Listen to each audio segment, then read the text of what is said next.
course, we were told extreme promises. So there's a whole chapter of extreme promises that were told, ranging from ending the pandemic, stopping hospitalizations and deaths, 95% effective. If any of those things had been true, COVID would have been over in 2021. And in fact, people were saying that as well, weren't they? We'll see the end of these waves, the end of this transmission, because the pharmaceutical claims were that is what would have happened. And it did not happen, and it could not happen. And of course, everybody's caught COVID since. And yet, this this kind of promise of we're ending this. If you get injected, you won't get this thing. The pandemic stops with you when you get the injection. The Joe Biden thing. Yeah. And then, next to that, people then took the vaccines and got it. And of course, the public stopped getting injected because they could see it wasn't working.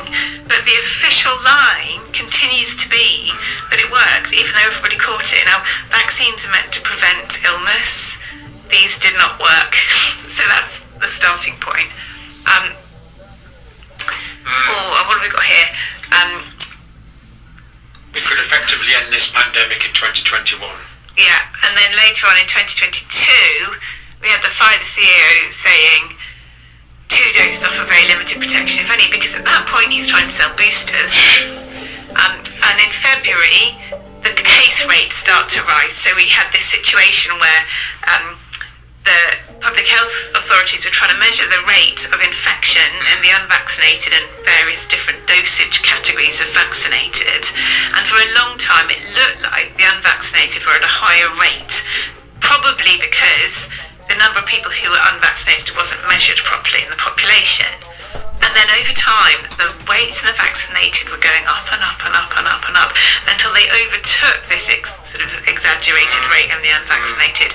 And then they just pulled the data because it got too ugly for them to keep sharing it. Well, we don't want the public reading inconvenient data. No, in fact, the first thing they did... They're such children, they won't understand it. The first thing they did was they changed the case rates in the vaccinated to be printed in pale grey ink instead of black ink. Do you remember that? Yeah. Just sort of, please go away, we don't like this result. Let's pretend it doesn't exist. Yeah, indeed. Hang on, we need to go to that. Yeah. Okay. Yeah. And then in a Gallup poll was done, where they asked in the US how many people had had COVID and when. And of course, some people had died of COVID, so they're not in the survey, but you can do the maths to figure that out. And there were 350,000 COVID... so this isn't a Gallup survey, I'm sorry, I should have revised this. This is just COVID-labelled deaths in the US. There were 350,000 in 2020. This is the overall sort of mega data sort of thing. Yeah, and 470,000 in 2021. So where's the benefit there? And that is a problem data point. Yeah. And then, of course, a COVID-labelled death is not necessarily a death because of a virus. There were all sorts of reasons why people were dying in excess and being labelled as being COVID deaths. Yeah. So first of all, there was the overdiagnosis problem, where people were being described as dying from COVID when they were dying from other causes. Correct. And as the COVID wave rose and fell, people dying of cancer, people dying of heart disease, those deaths were disappearing at the same rate and then reappearing when COVID disappeared again. So it was really quite clear we were massively overdiagnosed. So, as if COVID is like protecting you against cancer deaths. Yeah. It's just ludicrous when you think about it. It's literally people who were dying of cancer who at any other occasion would have been called a cancer death, and it was called a COVID death because of a positive test result, and that was it. And that's not the truth, is it? That's not the whole truth, but the deaths are reduced down to this one word. And then there's this problem that we have where people who are dying tend to have, one by one their organs fail, and one of the things that fails is their immune system. So if you go and swab a load of people in a morgue who've died of any cause, a large proportion of them will have respiratory virus positive test. And this is not something that was a problem in life, and it was not something diagnosed in life, but the numbers are huge. So 47% of people in a morgue will have a positive respiratory viral test result, and 7% will have a positive coronavirus respiratory test result. So if you're swabbing the dying, you're going to get positive results even when those people are not dying of that virus. So it's not a good test to do on the dying, but that is exactly where the testing was concentrated. In fact, we even had people testing in the morgue after people had died. In fact, if you're testing people that are dying for anything, them ice lollies or something, if they're dying anyway, They're going to die. And you could blame it on the ice lollies, but it's not. No. It's again, it's so obvious, obviously wrong.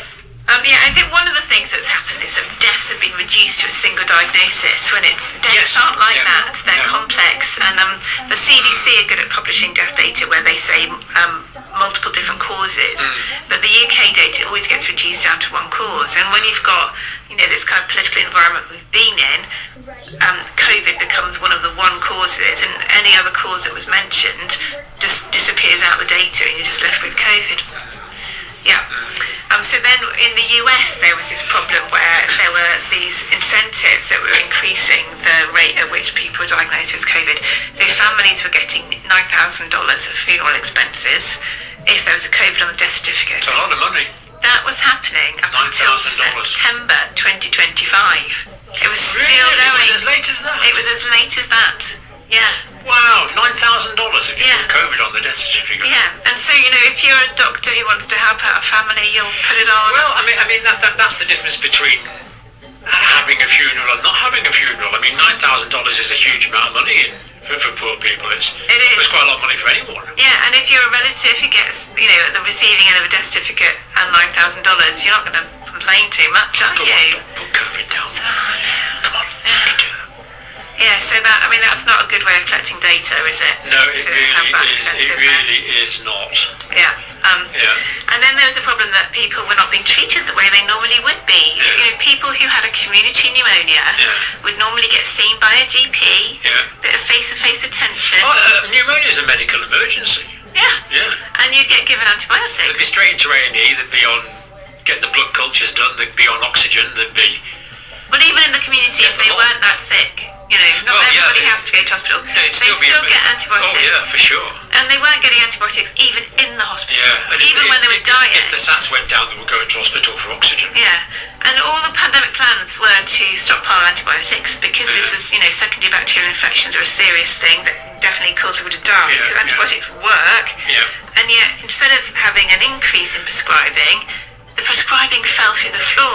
Now, if you think antibiotics save lives, and I do, then if you stop prescribing them... I've seen untold numbers of lives saved by antibiotics, And then you stop prescribing them, you will get excess deaths.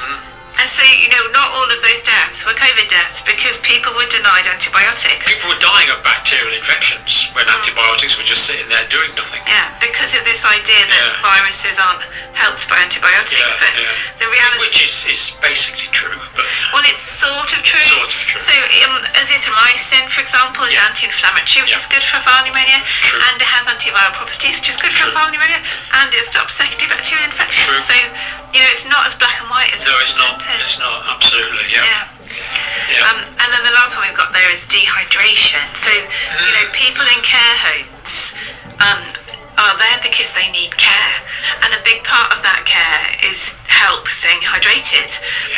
And when staff are, first of all, not there because they've been told to isolate, or not there because they're scared, or not there because they think that if they go into this room where someone's been described as COVID positive, they might be risking their family's lives and they don't have the PPE they think will save them, and they don't have enough PPE, then you are not having enough contact with the elderly to keep them hydrated. And these are people who are frail, and if they're not kept hydrated, it can kill them. These patients become dehydrated really quickly. We know this in hospitals because some of them are catheterized, and you can see the urine collecting in the bag, and it goes dark coloured really quickly, and the volumes drop off. So you get small volumes of really dark concentrated urine really quickly. And of course that means that the fluid in the body drops, it means that the fluid in the secretions drop and the secretions become thicker, and you're really into a vicious circle then. Yes. Even in hospital this is a common problem. Yes, and I think also it was a problem in hospitals because the catering staff were, nervous, and the people who normally help with this stuff are the visitors, and the visitors weren't there. And the relatives will give the nurses a shout saying, "Oh, my dad's thirsty." Yeah, or they'll help them. They'll help them actually drink themselves. Yeah. And so if you ban visitors, you ban the care that visitors bring. Yeah. And that's what happened. So I think all of those things cannot be discounted as a cause of death. Yeah. So then we're on to, what would happen without a vaccine? Well, this tsunami is what we were told, weren't we? We were told 85% would have it in the first wave. That was Neil Ferguson's model. Now, when you look at, do you remember the test and trace that cost us £37 billion? Yeah, 37 billion. But what does that even mean? It's a massive amount of money. Absolutely vast. And it created the most expensive data set in the world. Where they had measured when people had a positive test result in a household, did other people in the household that then got tested, did any of them then test positive? And from that you can work out a thing called the household transmission rate or the secondary attack rate. And that tells you what percentage of people in that house then caught it. But if you look at it another way, it tells you what percentage of people in that house were susceptible to that wave. Yes. And so they measured it with PCR, and PCR exaggerates the numbers because you're breathing the air in the house, and it's far too sensitive, and it doesn't tell you anything. But they later on measured it also with lateral flow tests, and so you can basically translate one test to the other in percentages. The lateral flow tests are what people were positive with when they were symptomatic and actually had COVID. So it's quite a good measure. By that measure, for every wave, it was 8.5% who were susceptible prior to Omicron. But Neil Ferguson said 85%. That's a big difference, isn't it? Well, it's only a factor of 10 to be fair. So what the implication is that if he's saying 85% in one wave and it's actually 8.5, that means it will take 10 waves. At that rate before everyone's been infected. 10 waves. Now you approach that problem in a very different way, wouldn't you? Totally. The idea that 8.5% of people get infected in any wave and only a small proportion of them getting sick, so this idea of people dying in the streets outside A&E departments. In fact, A&E departments in many parts of the country were so quiet that nurses and doctors were doing dance routines. They were. What was that about? That was very, very strange. It was strange at the time, and it's even stranger now. Very bizarre, really weird folie à deux of...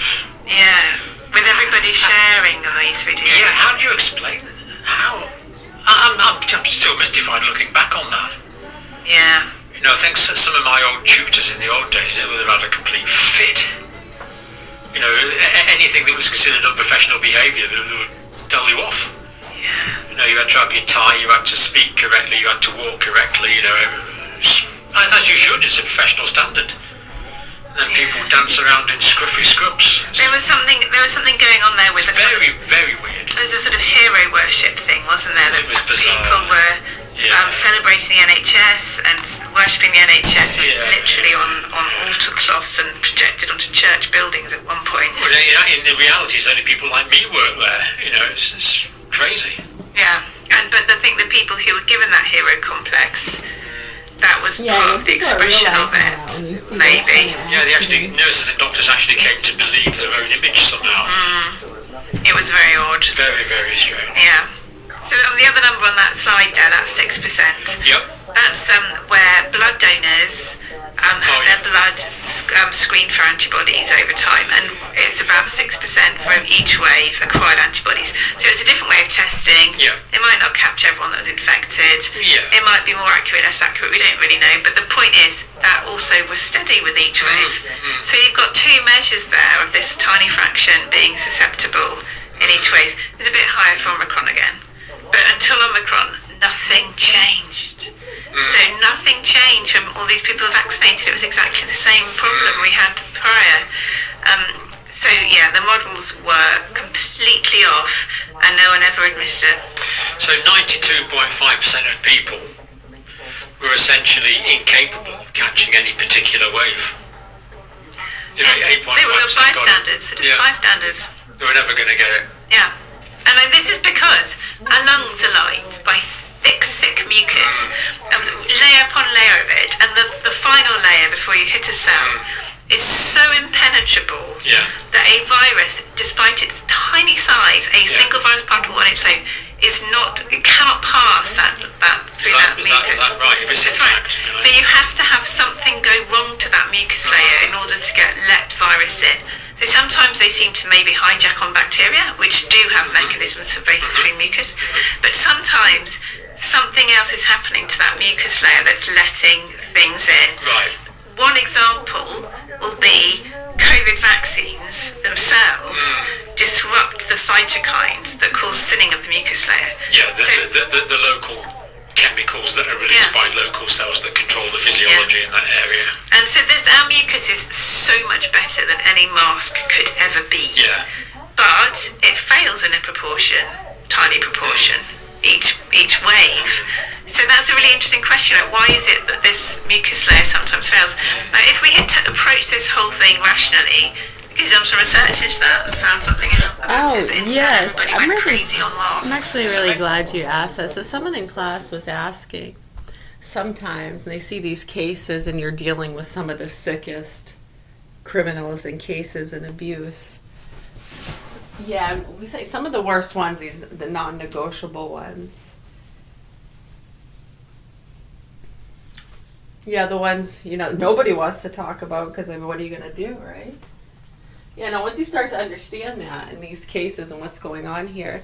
So, yeah, when we are speaking in the, bandwidth of some of the worst sickos here and abusers that have been ignoring and meddling and causing a lot of disdain and innocent death with their games and trafficking and ignorance and sick addictions, to say the least.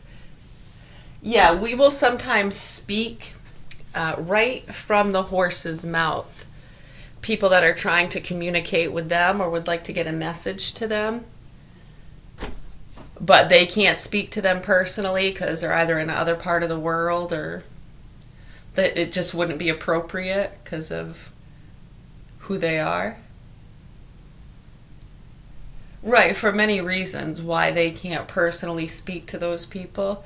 But others are in a position where they can be in their bandwidth and speak so that which they can hear. Right, so does that help you understand that, buddy? Right, because these people are not fucking around. I know, and they said that they're going to continue to push for the truth to be exposed, and it makes them very sad and angry. That just like with us, when you see these small scales and doctors getting attacked, losing their licenses, citizens, how they've been getting the non-vaxxers, the bullies. Think of the doctors that have been speaking out about trying to educate about the vaccines who have been attacked. Some have been killed. When you look at the freak accidents, some of their children have been targeted. This has gone on for years. How are you people able to ignore this? I'm so confused, all you mainstreamers and news outlets. This should be what you're reporting on. How is that not news? And then they take a lot of time to put fear propaganda into the people that are already confused and psychotic and in denial. Russia, China, Trump, Biden, border, sovereign rights, ICE, police, these lives matter, abortion, pro-life, what's the meaning of God? Take these hormones, cut off your dick. Just fucking give up, man. And don't let them take that right from you. They've taken everything else. They're psychotic. They are fucking psychotic.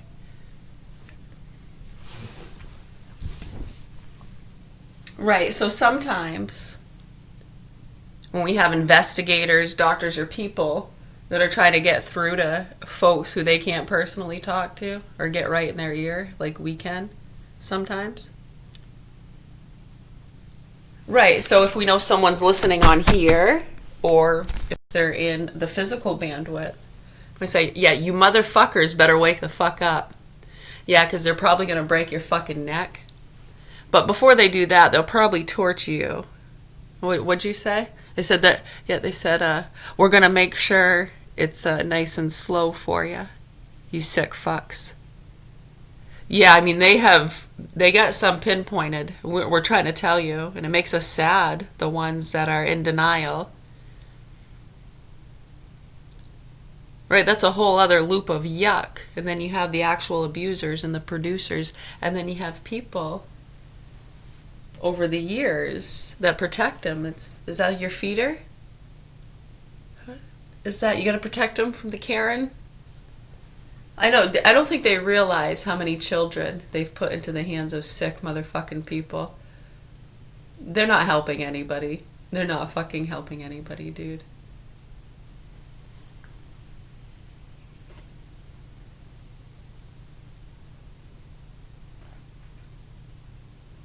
Spoiled brats that didn't like having strict parents.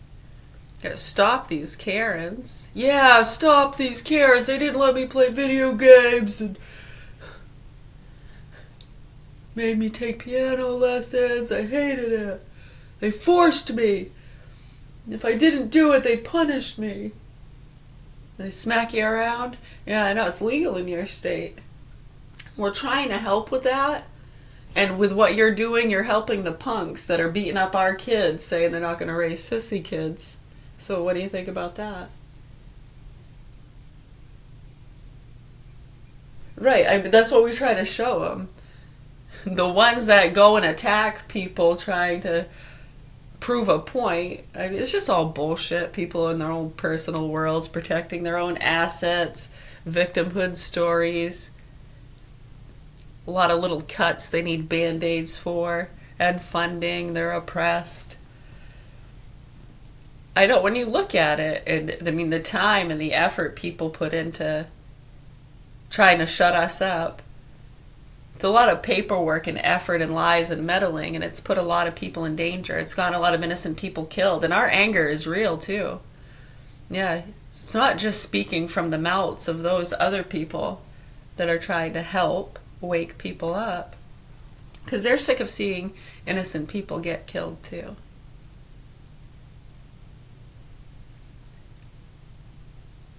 And it does, it's very angering. And then when you think of the people, you know, when they lose somebody in such an unfair, abrupt way at the hands, by the means of, right, when you see how their ignorance is a big part of what's helping these sickos get away with what they're doing, from the vaccines to the SSRIs to the abuse of our children. And when you see a lot of the ones who are involved with the vaccine scams or the SSRI scams, I know, and see how some don't see it's a scam, because I take Prozac and it really helped me when Mommy died. Right. So, yeah. Anybody? Okay. My name is Mary. We're at the Governor Hill Mansion in Augusta, Maine. I have 4 children here, and my youngest 2 are in the hands of sick, murderous pedophiles. That's what we're very concerned about. And exposing the producers and how they've already gotten away with it. And how they have fed a lot of you. And then some of you become targets and you think it's us. Crazy people. Now we're accusing this innocent person. And now you're getting threats? You gotta get rid of me. I'm such a problem, aren't I?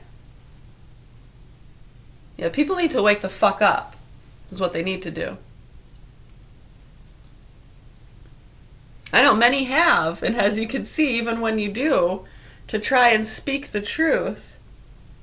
That was fucking scary, isn't it? Yeah, many of us are way the fuck past that. We're already dead. And they've already fucked our children for years, and they've been feeding you people. Feeders, chasers, investigators.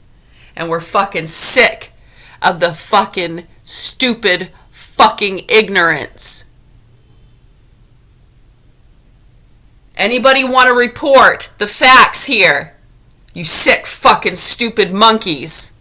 Pieces of shit. Anyways.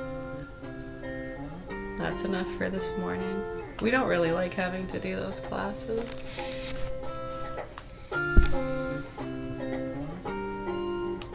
Now, we were tired from that in 2003. Do you remember? We were tired from that in 2003 when we were 21 years old. We were tired from that.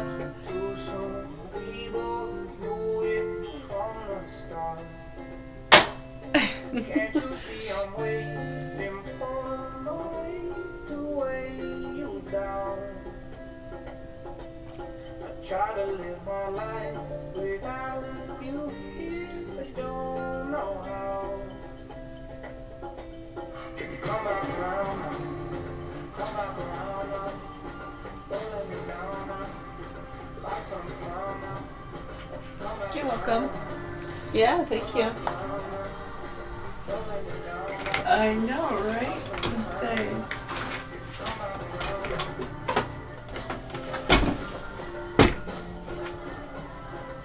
I sure hope so. Living life alone ain't living life at all. If I lost you, I feel I lost it all. If I had to, give up all I have to. Spend another day by your side, I would gladly take away the bad dreams. Watch them throw away in the night with the fall. So I just want to know. Hey, good morning. Yeah, we're going to go to reading class in a few minutes. Yes, we're going to try to do chapter 1 in each one. We've done the introduction on both of those, so we're going to try to do it like that. We'll do chapter 1 in each book. I'm going to try to do it in one reading. I don't know how long. We'll see how long the first book takes and how I'm holding up, and then I might do the other one. Alright. Thank you.